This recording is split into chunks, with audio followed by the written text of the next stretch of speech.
A gente se diverte, viu?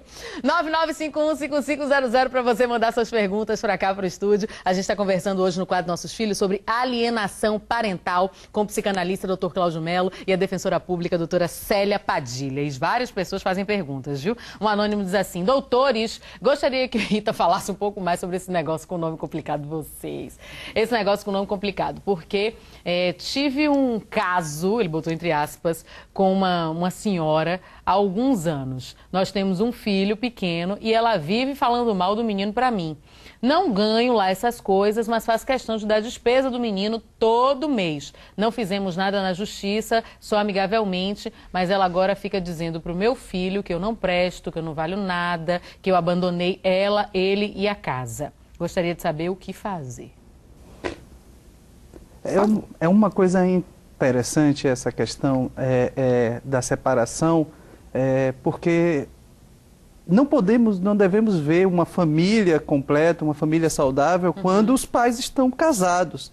É importante aí que exista um respeito mútuo e que a criança reconheça os lados positivos e negativos do outro pai e aprenda a respeitar mesmo assim. Claro. Então, não necessariamente o casamento tem que existir para que exista um crescimento saudável da criança. É importante que ele tenha uma boa imagem do pai ou uma boa imagem da mãe. E nesse caso, como a pessoa manda a pergunta aí, você vai ver que a mãe costuma, mesmo que teve um bom encontro entre eles dois, eles se resolveram, não precisou ir para a justiça, mas a mãe continua fazendo esse processo de alienação parental, que a gente poderia dizer aí. Tem essa raivinha mesmo, né? Ou porque foi traída, ou porque foi abandonada, ou porque o outro disse que não queria mais, porque é normal, né? A gente casa para ficar um bom tempo junto, a vida inteira, faz os juramentos todos, mas no decorrer do percurso as coisas mudam. Aí fica essa raivinha, ao invés de ir procurar o psicanalista para tratar suas questões pessoais, entendeu? Fica usando o filho como bucha de canhão, né, doutora Célia? E os filhos acabam sofrendo as consequências, né? Porque acaba ela querendo com isso, qual é o objetivo? É afastar a criança do pai. Como ela tem a guarda, ela é detentora da guarda, ela usa desses artifícios de denegrir a imagem do pai perante o filho, que chega um determinado momento que a criança passa a acreditar como se aquilo fosse uma verdade, porque é tão reiterada as colocações que ele passa a ver como se fosse uma verdade e se afastar.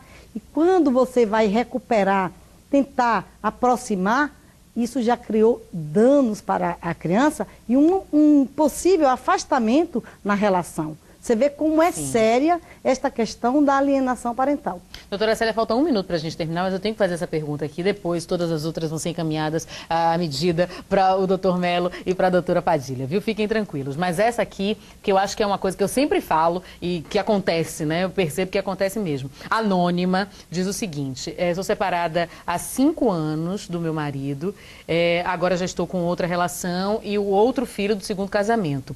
Não tenho a guarda desta criança com o meu ex-marido. Ele vem para minha casa de 15 em 15 dias e já percebi que funciona como um radar, um catalisador de informações para a casa do pai. Porque tudo que acontece aqui em casa nos finais de semana, quando ele está, o pai dele fica sabendo e depois fica me questionando. Gostaria de saber como me comporto. Não digo nada ao meu filho, não brigo, mas também não sei como lidar com essa situação, já que há 2 adultos e uma criança no meio da história. Tá vendo? Pode ficar à vontade. Quer falar primeiro, Cláudio? Eu acho que o mais importante seria ele tentar um entendimento com essa mãe. Porque, como a doutora falou, as consequências são danosas. Não é para o pai ou para a mãe, é para a criança. Porque o primeiro pensamento que a criança vai ter é o seguinte: se ele não gosta, se ele faz isso tudo comigo, é porque ele não gosta de mim. Se ele não gosta de mim, é porque há algo errado comigo. Então essa criança vai crescer com um problema de autoestima, um problema de afetivo, que pode até terminar em uma patologia mesmo, como as patologias de personalidade que são resultantes disso aí. Essa manipulação é perversa, né? Vá lá, veja o que está acontecendo e me diga e me conte. Percebeu como é sério? E acaba colocando a criança contra um dos dois. Se é o pai que faz, contra a mãe. Se é a mãe, contra o pai. Então, é necessário que ela já está percebendo essa situação, adotar medidas. procurar o quê? Um profissional, tanto para ela, como para o menino, para saber como conduzir. E é necessário também que ela marque um diálogo com esse ex-marido, ela e ele, para conversar e mostrar as consequências, o prejuízo que ele pode estar causando ao próprio filho. Porque até na escola ele começa a ter um rendimento pequeno, a relação com os colegas começa a ser difícil. Então, veja, é muito sério, é importante esse diálogo e mostrar as consequências.